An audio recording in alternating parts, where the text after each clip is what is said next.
Buenas tardes. Adrián. ¿Cómo te va? ¿Cómo andas, Guillermo? Cascale Marta, ¿cómo estás? ¿Todo bien? Todo bien. Bueno, nos había quedado pendiente terminar la reflexión sobre el tema de cómo va a desempeñarse en el próximo gobierno peronista el Ministerio de Salud. Y también reflexionar alrededor de ambiente, porque creemos que tiene que ir junto. Un ambiente sano absolutamente me da salud. Un ambiente poluido, contaminado, me impide la plenitud de mi vida. El justo morir, como dijiste el otro día. Sí. Pero a su vez nos quedaba pensar sobre los 3 subsistemas de salud que hoy permiten que una persona, una familia, una persona esté enferma, se sane en el subsistema de lo público, de gestión pública. Toda la salud es pública. Sí, sí. Viste que lo están repitiendo. No lo decían, pero ahora lo están repitiendo. Aprendieron. Están repitiendo. No, toda la salud es pública y gestión pública, gestión privada. Lo escuché al ministro de Salud de la provincia de Buenos Aires. Me pareció bien que empecemos a tener gestión, unidad de concepción. Porque si no, a veces piensan que lo privado no es salud pública. Tiene un lío bárbaro. ¿Cómo no va a ser salud pública? Se le arma un lío en la cabeza. No para el compañero, estoy diciendo en general cuando se habla. El subsistema solidario, que son los que administran los sindicatos, las obras sociales. Sí, sí. Básicamente el movimiento social. obrero, sí. Y el subsistema de gestión privada, que son las prepagas. Que este gobierno, que no se priva de hacer lío en cada uno de los sectores y sus subsectores, hizo también un lío muy grande por falta de conocimiento. Ya dijimos que primero les dijo, bueno, aumenten lo que quieran, está todo desregulado, después se asustaron y sin hacer costos le tiraron para atrás las tarifas. Y ahí se le armó un lío peor. Vos ves casi todos los sanatorios ahora en conflicto. Es lógico, porque los aumentos de salario, la paritaria fueron para atrás, los proveedores fueron para atrás, los insumos, los medicamentos. Por eso, los proveedores. Vos pasás por todos los. Y todos tienen conflicto. Al punto que el otro día pasé por Bartolomé Mitre. Pimpi vive cerca de ahí. Sí, sí. Entonces la dejé. Claro, la dejé. Y a la izquierda un sanatorio, pero estaban tocando el bombo a las 10 de la noche. Y estaban las enfermeras, pero no sé si no es el sanatorio de la Uocra ese, boludo. El de la Uocra está en Bartolomé Mitre, el sanatorio Franchín, es el que está en Bartolomé Mitre y Mario Bravo. No, entonces ese... No, el que vos decís es el de Galeno, el Mitre, el sanatorio Mitre, que está... Bueno. Hay de 11, 3 cuadras. No, ya llegando a Callao, digo yo. Trinidad, está llegando a Callao, ese Galeno. Es el Trinidad, claro, es el ex sanatorio Mitre. No, pero este es llegando a Callao. No, entonces vos decís el Luis Pasteur. ¿Y ese de quién es? No, ese Luis Pasteur es una prepaga propia. Del lado izquierdo. Sí. A mí me parece, porque puede ser, veo en ambulancia de la Uocra, pero puede y en ser Perón, que... por Perón es. No, esto es lo que puede pasar que lo tenga contratado también la Uocra y vaya con ambulancias probable. Bien. Es el Pasteur ese entonces. Sí, Luis Pasteur, la obra social. Pero vos imaginate que a las 10:30 de la noche estaban metiendo bombo ahí en la puerta del sanatorio. No es, pero claro que ya están desesperados. Sí, bueno, a ver, ya no es a las 10 de la noche, sino a las 3 de la tarde también. No se puede hacer ruido. El sanatorio de enfermo internado. Y bueno, cosa de loco. Los muchachos no tienen alternativa. Pero no era normal. Y después pegué la vuelta, porque doblé ahí, pasé por la Favaloro y también está lleno de cartelones, de pasacalles, de... Todo. Bueno, estos muchachos son muy bravos porque no tienen idea de cómo esto es. Entonces, haceme una reflexión, hágame por favor una reflexión de cómo en el gobierno peronista se articulan los tres subsectores. A ver, ¿qué estamos pensando? Lo que estamos pensando es que si el sistema no se integra en los tres subsectores, es muy difícil continuar. Es decir, hay que respetar todo.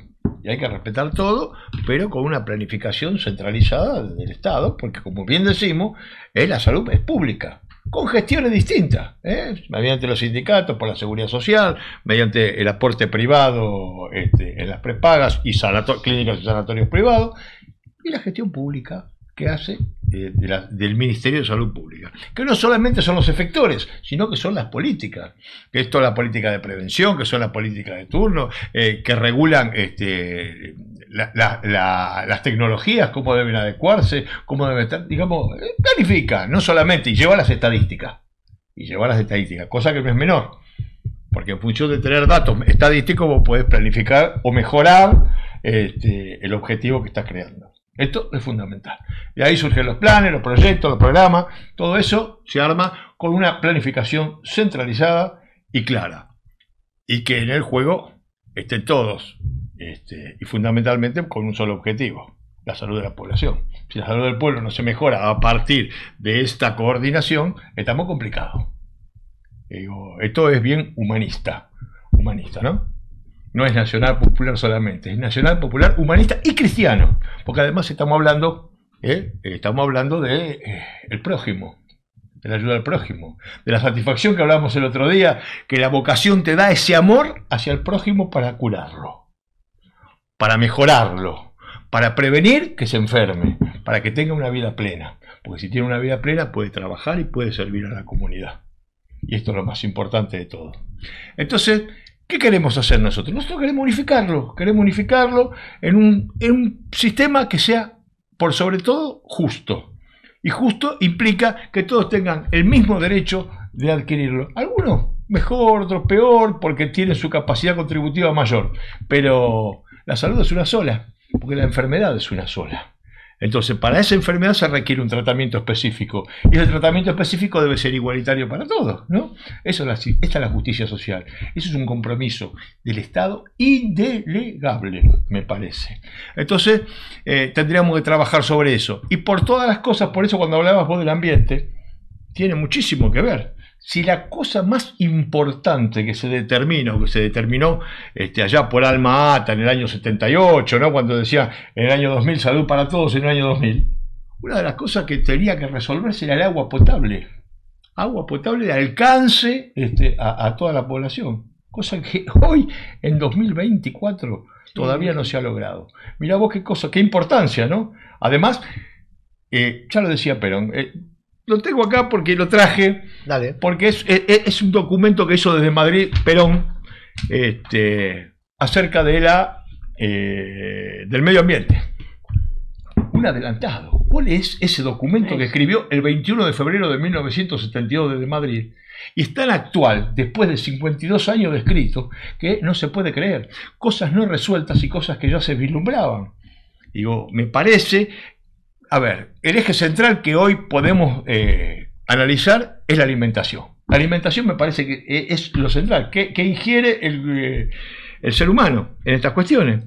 Tenés agrotóxicos, tenés el tratamiento de las tierras con elementos químicos que no le dejan su evolución natural, con lo cual afecta básicamente a todo. Tenés los pollos, los criaderos de pollo. Antes tenían gallineros, bueno, una cosa, es decir, los controles han mejorado, pero hoy tenés pollito adentro. O sea que a ver si te entiendo. Vos lo que estás diciendo es que todo el control de la producción, industrialización y circulación de la mercancía alimenticia tiene que estar en ambiente. Absolutamente. Y yo estoy de acuerdo, porque hoy sabe dónde está. Hoy lo tiene agricultura. Por eso, el SENASA. El SENASA está en agricultura. Claro, es un problema eso, porque en realidad hay que ver si los alimentos son saludables, y si no son saludables lo tiene que resolver los que se ocupan de la salud o de que no se enferme la población. Pero a los pollitos que para engordarlo, a los pollitos para engordarlo que le ponen hormonas. eso es sano, no, afecta a la salud, porque la hormona ingresa al cuerpo humano, del ser humano, y por supuesto que le afectan un montón de variables. Digamos, las hormonas es el centro de todo el mecanismo de regulación del cuerpo. Ah, pero estás haciendo un lío lindo, ¿eh? El peronismo está haciendo un lío. Vos sabés que es bien interesante, a mí me parece que los órganos de control de la sanidad animal y vegetal, comestible, que hoy es el SENASA, claro, no tiene por qué estar en el lugar de la producción. No tiene por qué estar. Vos sabés que hay una Comisión Nacional de Alimentos. El secretario de Comercio estaba en esa comisión y el secretario de Salud también. Claro. Y nos habíamos puesto de acuerdo ahí. El ministro era el que después fue gobernador en Tucumán, Mansur. Mansur, sí. Y tenía Chiti, se llamaba Pablo. Gran persona, gran compañero. Pablo Schedling. Sí. Que es médico. Sí, es médico. Sí. Era el que venía. Entonces nos pusimos de acuerdo que si el tema era comercial, opinaba yo. Si el tema era de salud, la última voz era de él. Y nunca tuvimos un sí y un no. Cuando él decía, esto impacta en la salud, no me tenía que justificar nada. Esto impacta en la salud, listo, tu voz es la que vale. Tu voz es la que vale. Pero vos estás diciendo, bueno, es verdad. Eso lo institucionalizamos y lo ponemos dentro del Ministerio de Preservación de la Salud, como vos lo que el nombre que le hayamos puesto. Y la vida saludable, ¿no? La vida saludable. La vida debe ser saludable. La vida saludable. Y que ahí estén los órganos de control. Esas comisiones, que son las que autorizan la comercialización y circulación de los nuevos alimentos. Porque además tenés el ANMAT que para los alimentos industrializados también se los controlan. Se controlan las partidas, ¿no? Obviamente, a ver si tiene alguna alteración que intoxique luego. Pero falta la otra parte, que es la más importante. También tenés el INAL que se ocupa de cómo se produce. Además, exacto. Aparte tenés el INAL, o sea, tenés organismos de control que pasarían a depender de aquella unidad funcional del Ejecutivo que se ocupa de la salud de su pueblo. Exactamente. Y que para eso se tiene que ocupar de la salud de la familia y de cada uno de los integrantes de la familia. Bien interesante eso. ¿Sería algo así como evitar que el único sentido en producir alimentos fuese que económicamente sea más rentable? Entonces, si te cae bien o mal, ¿qué importa? El productor gana más dinero y ya está. Cuando se pone la renta por delante de la salud, estamos complicados en eso, ¿no? Es un tema que tiene que ver con los valores, en realidad, ¿no? Y por supuesto que son los valores. Si el dinero es más valor que la vida, bueno. Es bien interesante. Tampoco es que vas a generar todos mecanismos coercitivos que impiden la producción. Pero un sano equilibrio es el que tenemos que tener. Un sano equilibrio, incluso en el tema de la publicidad. Me parece que están avanzando por el camino adecuado, ¿eh? Están avanzando. ¿Y cuál es tu opinión, Tomás, sobre lo que estamos conversando? Bueno, primero que adhiero, y para complementar, quisiera poner como dos fotos. En el 1900, dice Carrillo, y bueno, y muchos sanitaristas, ¿cuál es la principal causa de muerte? Son las enfermedades infecciosas. Un siglo después, sacamos otra foto. ¿Cuál es la principal causa de muerte?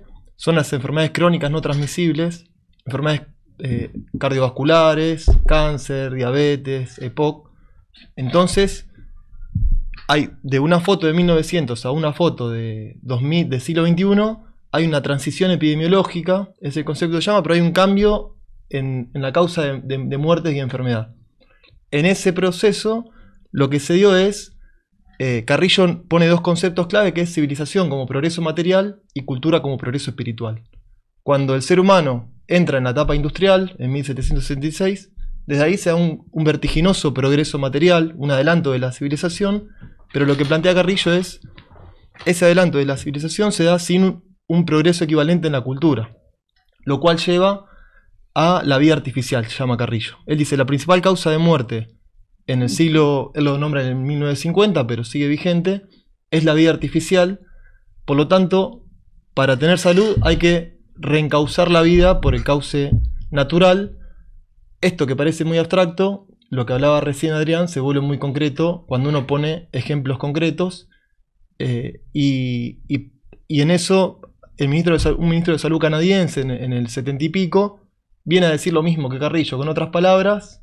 La OMS lo pone como un héroe de la salud, a Carrillo no, pero bueno, eso son las reglas del juego, como decís vos. Es harina de otro costal. Y él lo que dice, hay 4 determinantes de la salud: la biología, el estilo de vida o los hábitos, el ambiente y el sistema de salud.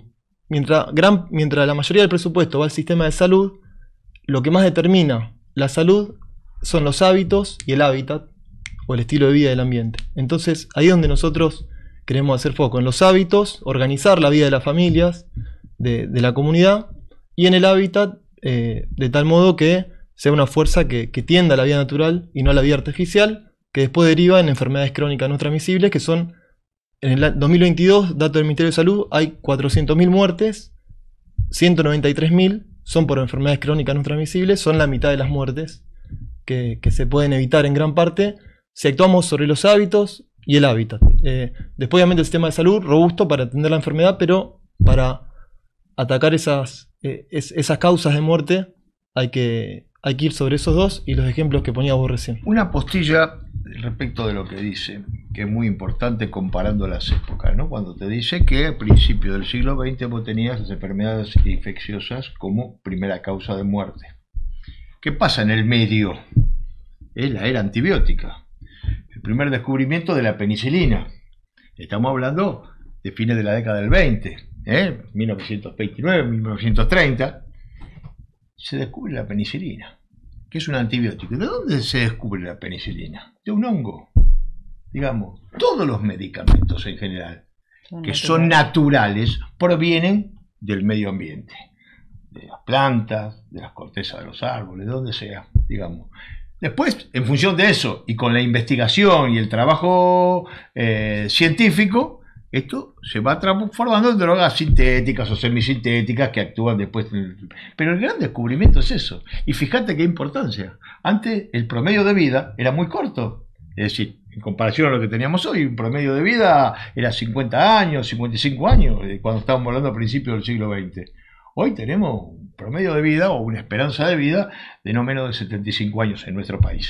Por eso, Adrián, te complemento con lo que vos decís. Nosotros estamos a favor del progreso material, que el ser humano haya entrado en la etapa industrial, lo vemos como algo positivo, pero creemos que como se dio sin un adelanto espiritual, lo que viene a aportar el justicialismo es al progreso material ponerle un equivalente del progreso espiritual, y ahí a los antibióticos hay que... Lo que nos dio la industria es las redes de agua corriente, de agua potable, las cloacas, el antibiótico y las vacunas. Esas 4 cosas aumentaron mucho la esperanza de vida y son sagradas en esta evolución, pero hoy las causas de muerte cambiaron y hay que prestar atención sobre todo a la vida artificial. Creo que es el gran concepto en salud en estos tiempos.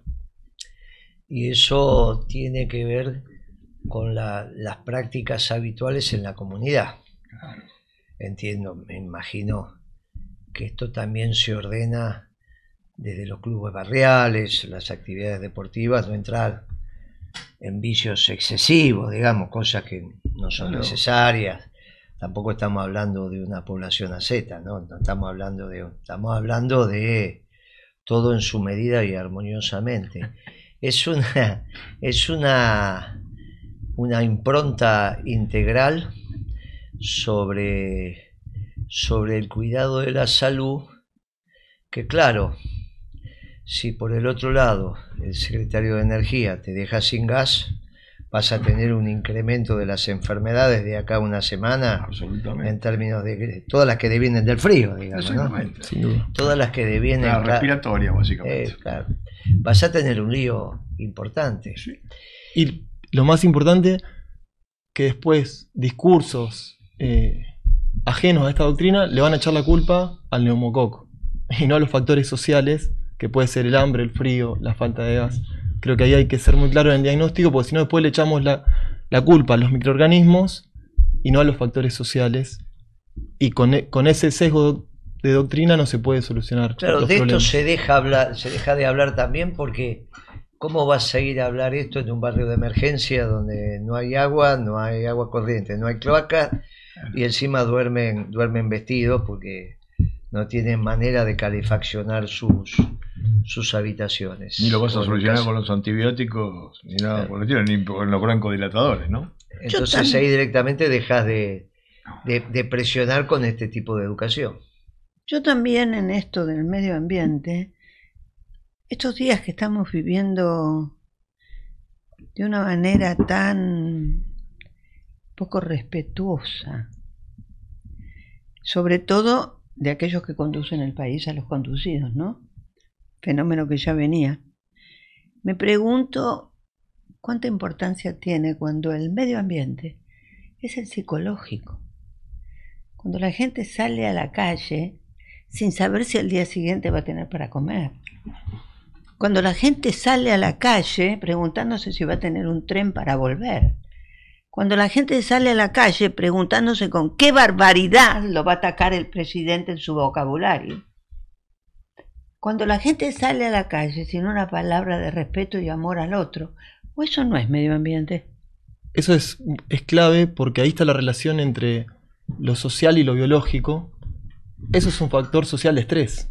De estrés. Y ese estrés social impacta y después se traduce y se manifiesta en lo biológico con cambios a nivel del organismo que generan en parte las enfermedades crónicas no transmisibles. Por eso en la facultad nos dicen el estrés es uno de los factores determinantes de las enfermedades crónicas no transmisibles.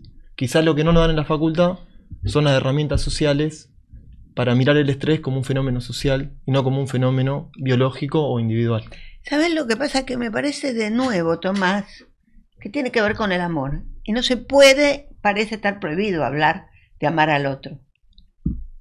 Parece estar prohibido. Y amar al otro es preguntarle qué le pasa, qué tiene, cómo lo ayudas. ¿Qué serenidad le podés transmitir?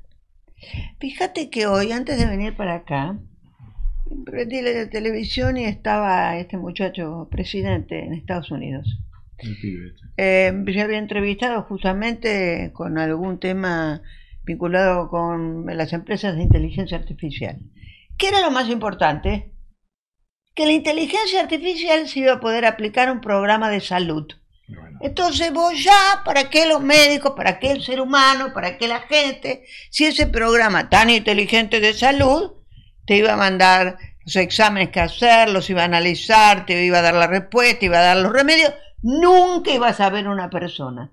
Porque desprecia el saber y al ser humano. Lo desprecia, porque si una máquina pudiera introducir directamente, como hablamos la vez pasada, es decir, todos los signos y síntomas para dar un diagnóstico, sería una locura. ¿Entendés? Y las personalidades tienen su particularidad y hay que individualizarlas y sobre ellas actuar, ¿no? Esto es lo que te digo. Moreno, puede ser que cuando un enfermo necesita la voz del médico que le diga, tranquilo. Puede ser, sí. Escuches una máquina. Bueno, lo que pasa es que hay toda una concepción atrás, Marta, que la objetivó en 4 escritos muy importantes para leer Durán Barba, en algún principio de año, sea en el 18 o en el 19, donde se planteó incluso la inmortalidad del ser humano, en una mezcla con la cibernética. Y tuvo una osadía de decir en el siglo XX terminamos con las religiones politeístas, en el XXI vamos a terminar con las monoteístas y vamos a vencer la muerte. Claro, el vencer la muerte implica que ya también tenés que empezar a impedir quienes nacen, porque si no van a morir, ¿cómo van a nacer? Los recursos no alcanzarían. Y ahí también hace una hipótesis de cuánta gente sobra en el mundo y para cuántos alcanzan para ser inmortales. Bueno, todas estas concepciones, ahí entra donde el presidente está yendo ahora, porque habla del gerente de Google, habla del gerente de Apple, habla de los muchachos de Microsoft, Todavía no estaba en boga la inteligencia artificial como está ahora, pero ya se estaban empezando. Y algunos libros que ellos han hecho en esto de vencer lo que él llamaba la enfermedad de la muerte, y que en realidad el ser inmortal sos Dios, por eso necesita terminar. Ahí está. Necesita la terminar reinterpretación de la vida eterna. Bueno, es la reinterpretación. Por eso necesita terminar con también las religiones monoteístas. Claro. Esta es una visión de la humanidad que obviamente está por fuera de la trascendencia. No es exactamente Milei, ¿eh? Milei es un hombre de la trascendencia, de una teología equivocada, de una teología de secta, pero cuando él apela a las fuerzas del cielo, no es esto. Esto es más el progresismo, ¿eh? No. Esto que estoy contando es este progresismo a la violeta, que bueno, solemos decir en algunas reflexiones que tanto el gobierno de Macri como el gobierno de Alberto te quitó el trabajo y te quitó a Dios, porque a nosotros nos enseñaron que cuando vos trabajás también dialogás con Dios, ¿eh? Te ganarás el pan con el sudor de tu frente. Te quitaron las dos cosas. Por eso venía esta tontuela de la renta universal y no del ingreso correspondiente a un trabajo que tuviste, con un ingreso digno, obviamente. Como no vas a tener trabajo, te dejan el ingreso, pero te quitan a Dios. Los dos gobiernos, tanto el de Macri como el de Alberto, transitaron este camino. Nosotros tenemos que reintroducir el diálogo con Dios, con el trabajo, y el diálogo con Dios del último don, que es el don de la justa muerte, como dijeron ustedes, o de la muerte cristiana, en paz y en armonía. Me parece que ese proyecto de vida es inmensamente superador al proyecto de vida que están planteando tanto el neoliberalismo como la socialdemocracia, y ni hablemos del anarcocapitalismo, que es una melange que ahora no tenés claro dónde encuadrarlo. Y están aboliendo la fe y la esperanza, que son dos cuestiones fundamentales en la vida del ser humano. Entonces es muy difícil todo esto, ¿no? Trascender, para decirlo de alguna manera, trascender. Yo estoy de acuerdo, me parece bien interesante el punto que evaluaron ustedes de los órganos de control fitosanitarios y demás, en manos de este ministerio, que también tiene ambiente bajo su égida.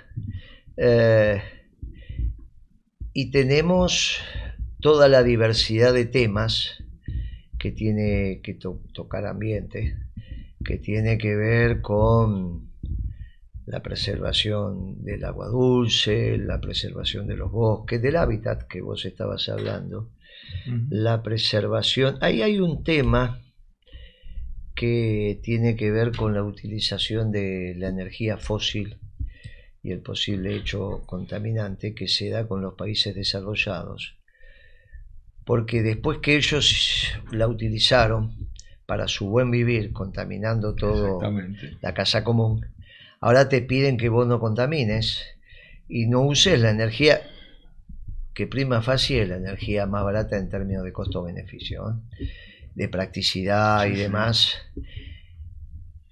que es la energía fósil. Vos pensá que quizás con 500 kilos de combustible vos transportás 30 toneladas, 30.000 kilos. No te pasa esto con el transporte movido a baterías, ¿eh? Claro. En un celular hay el mayor peso es la batería. Vos le sacás la batería, no pesa nada. Si lo querés, lo que tiene que ver con los circuitos es cada vez más chico y más liviano. En los vehículos pasa lo mismo. La relación peso del combustible, en este caso la batería, y la carga transportada es ampliamente favorable para la energía fósil. Claro, estos debates te hacen que vos tu proceso de industrialización y de logística sobre combustibles más caros en esta relación te quite competitividad. Pero la tendencia esa que tenés que dejar de usar combustibles fósiles, hay que estudiarlo.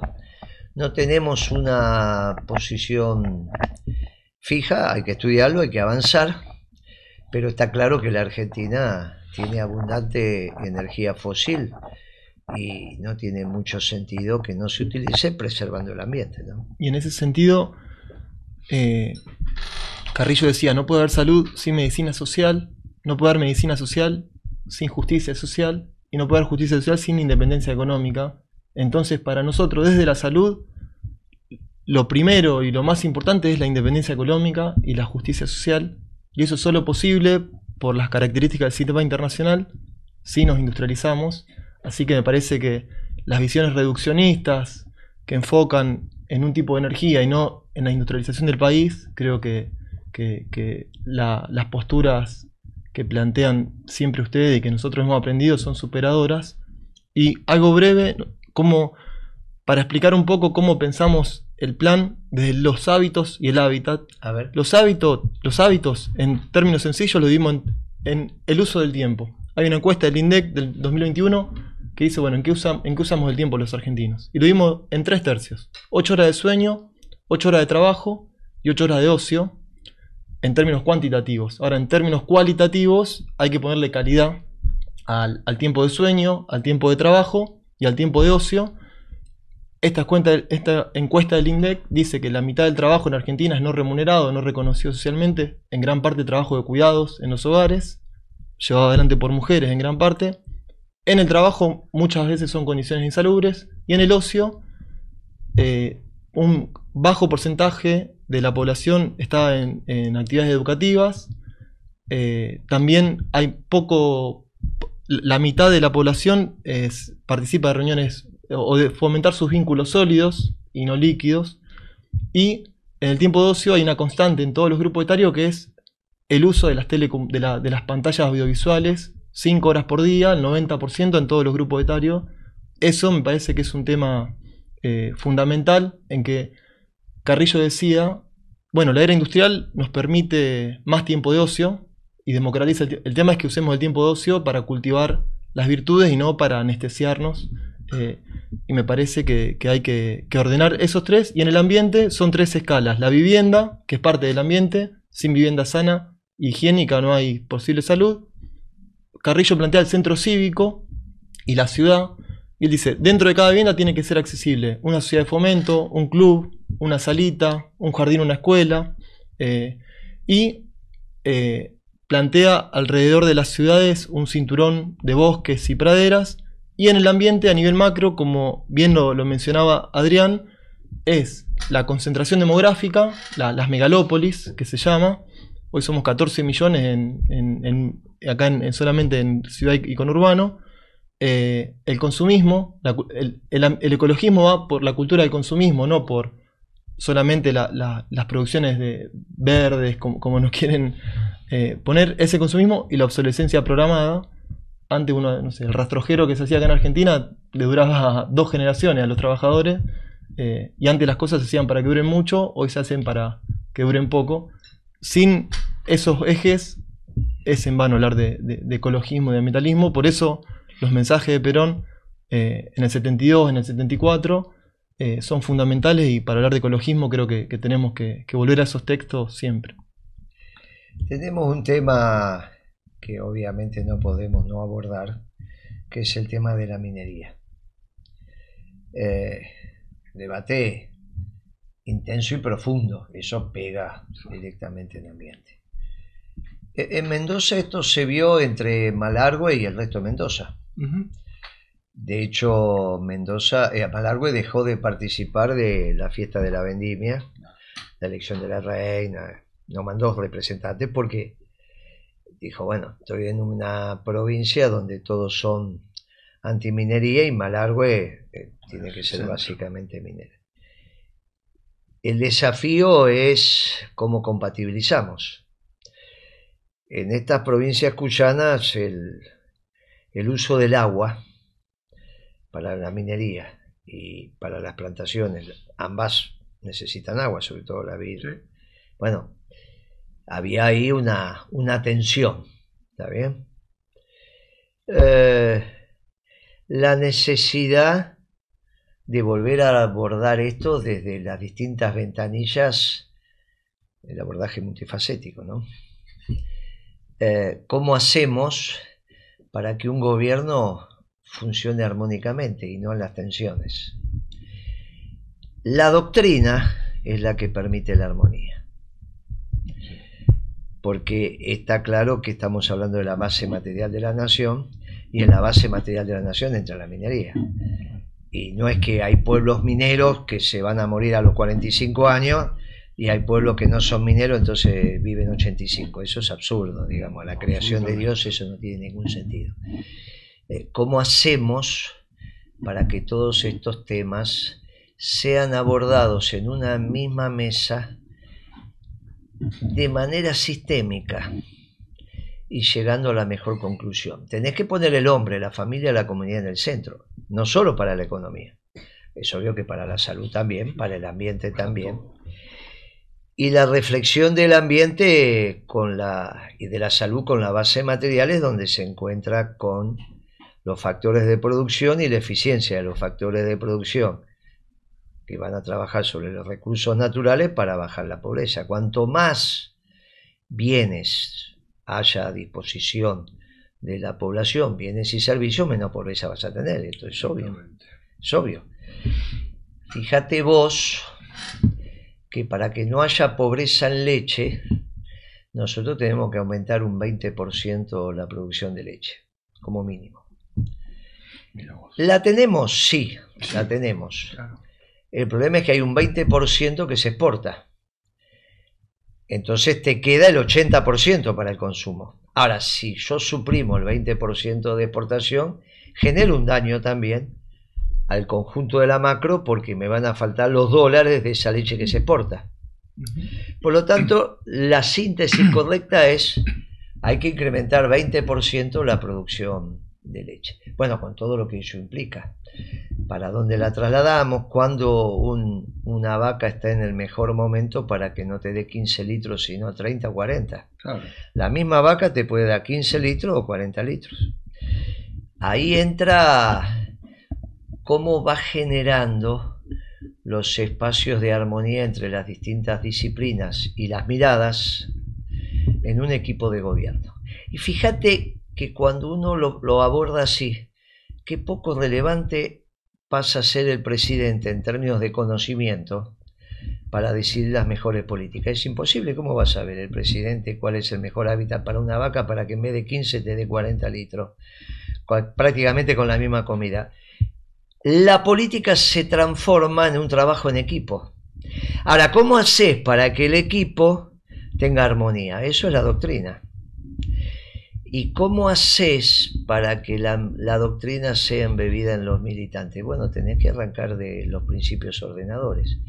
¿Qué es lo que hablamos acá? Marta habló recién del amor, hablamos de la valentía, hablamos de la justicia social, hablamos de esas verdades absolutas. Cómo todo se va concatenando para que podamos tener un equipo de gobierno que haya representantes de las singularidades, pero entendiendo el bien común. Y cómo cuando no se entiende el bien común, también se desprecian los equipos de gobierno, que es lo que le pasa a Milei.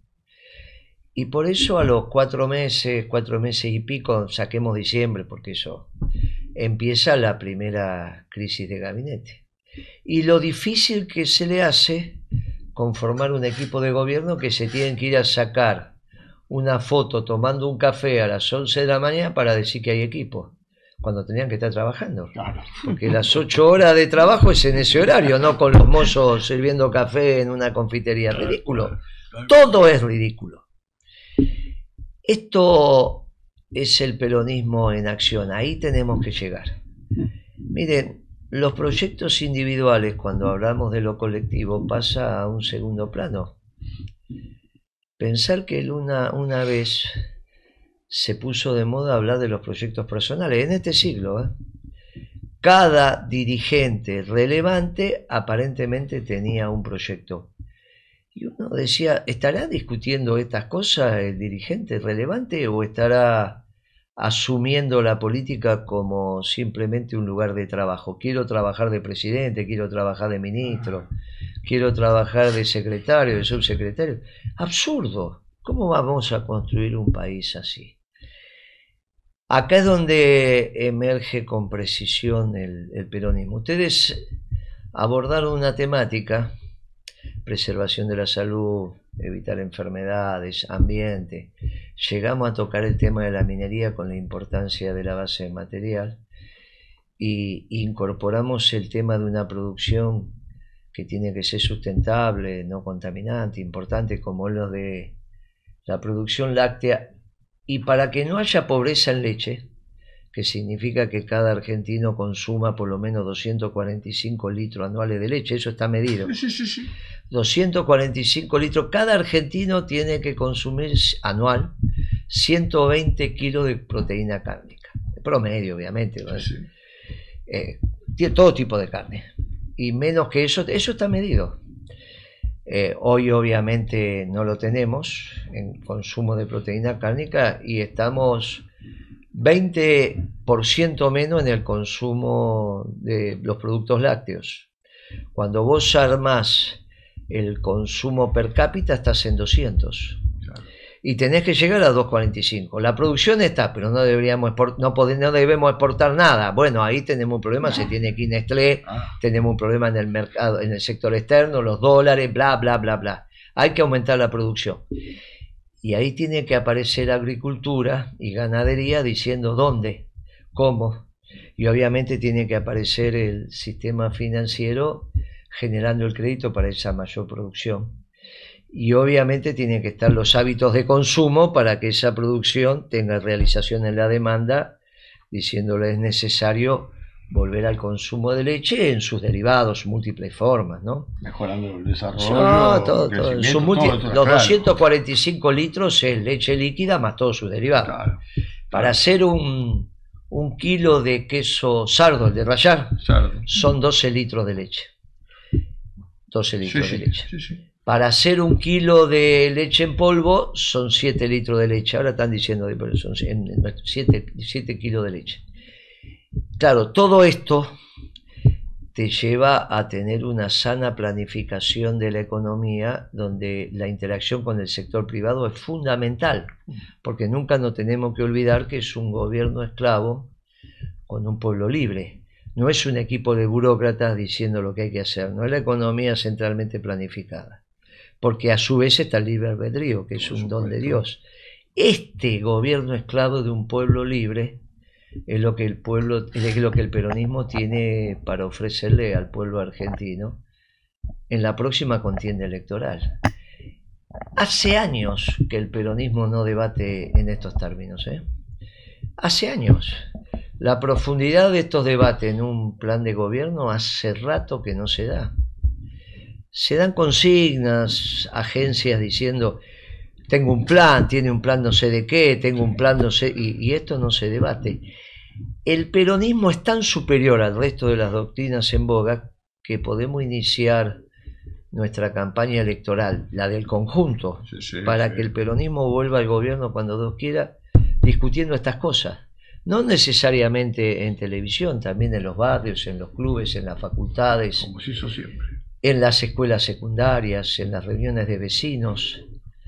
Yo me imagino ustedes explicando esto en un club de barrio y los vecinos participando, siendo convocados y haciendo un silencio de esos que son esos silencios cuando estás aprendiendo con H porque también van a participar. El peronismo tiene mucho para brindarle al pueblo argentino. Cuando ellos decían que el peronismo estaba acabado, nosotros simplemente planteando desde la doctrina los distintos esquemas de gobierno en función de los ministerios, le encontramos la riqueza al peronismo. Mirá si Milei va a poder hablar de esto. No tiene ni idea, por eso dice, bueno, si no come se muere. Pero mirá el absurdo del presidente diciendo si no llega a fin de mes va a estar muerto. Y si no come, él piensa que solamente estás con sobrevida si comes.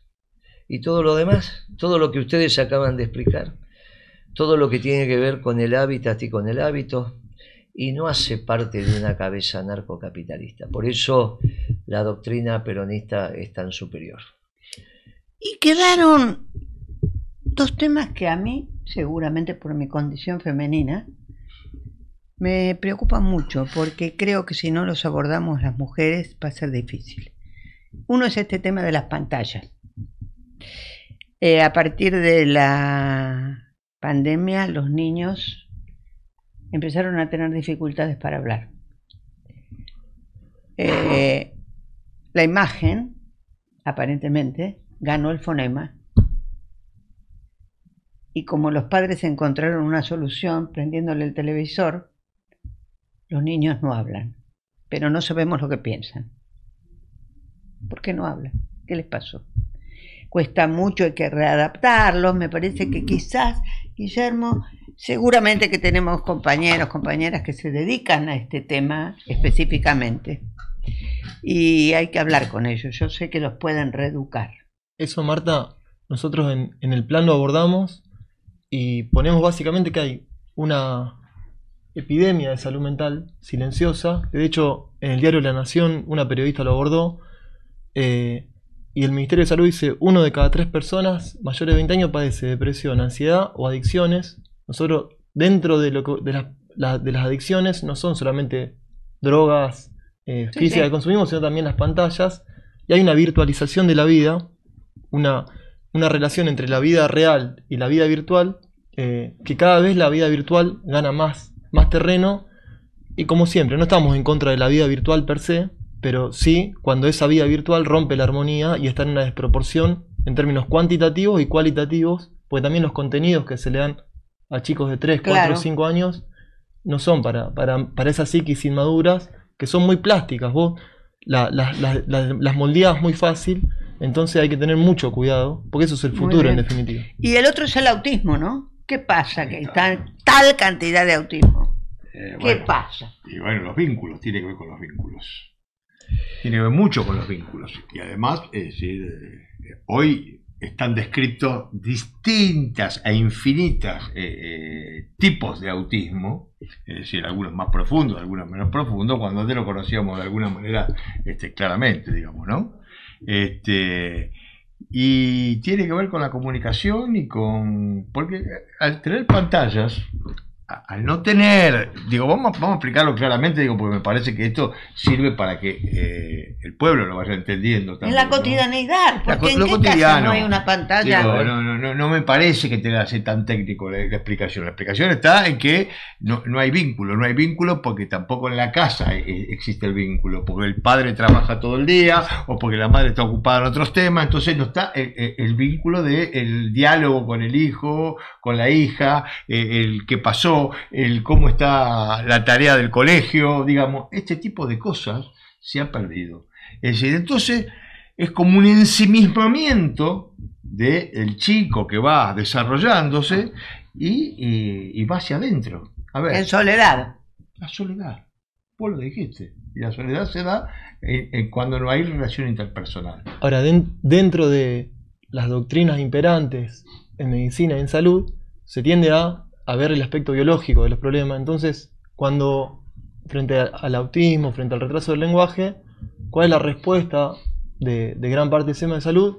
Tecnología médica, buscar las causas biológicas, cuando claramente no es que sucedió una mutación biológica actual que produce... la consecuencia. Son causas sociales y por lo tanto las soluciones de raíz son sociales. En síntesis, muchachos, el próximo gobierno peronista es un equipo, donde hay un director de orquesta, pero nunca el director de orquesta puede reemplazar a los solistas, y este es un error que se cometió, donde se piensa que el director de orquesta también es el primer violín, el primer piano, el primer muchacho, cada uno con su virtuosismo. El director de orquesta, que es el presidente, deja que se explayen en armonía los distintos instrumentos, y donde siempre hay un primer violín, pero generalmente hay 12 violines, 10 violines.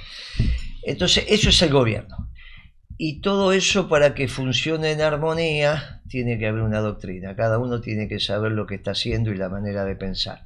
Por eso es tan importante que el próximo gobierno peronista sea doctrinario. No es que la doctrina, muchachos, la doctrina basada en los principios siempre está actualizada. Lo que estamos haciendo ahora es expresar esa doctrina en planes de gobierno. Eso sí, obviamente, hay nuevas enfermedades, nuevas situaciones, eso se actualiza. No la doctrina. La doctrina es una manera de abordar la realidad y generar los espacios espirituales y materiales para que la familia, el ser humano, se desarrolle. El próximo gobierno va a ser bien doctrinario y la doctrina verdadera es el peronismo. No, ¿y qué hacemos con los progresistas y con otros que quieren votar? Y sí, que decidan. Perón decía, se gana la elección con un frente electoral, se gobierna con la doctrina. Y acabamos de explicar que si no hay una doctrina que la sustente, no habrá buena salud para nuestra población. Muchas gracias, muchachos. Nos vemos y vamos a ir abordando todos los distintos equipos de gobierno con esta metodología. Muchas gracias Tomás, muchas gracias Adrián. Brillante desempeño y a trabajar porque el próximo gobierno peronista está cerca. Gracias a ustedes. Gracias. Hasta la próxima.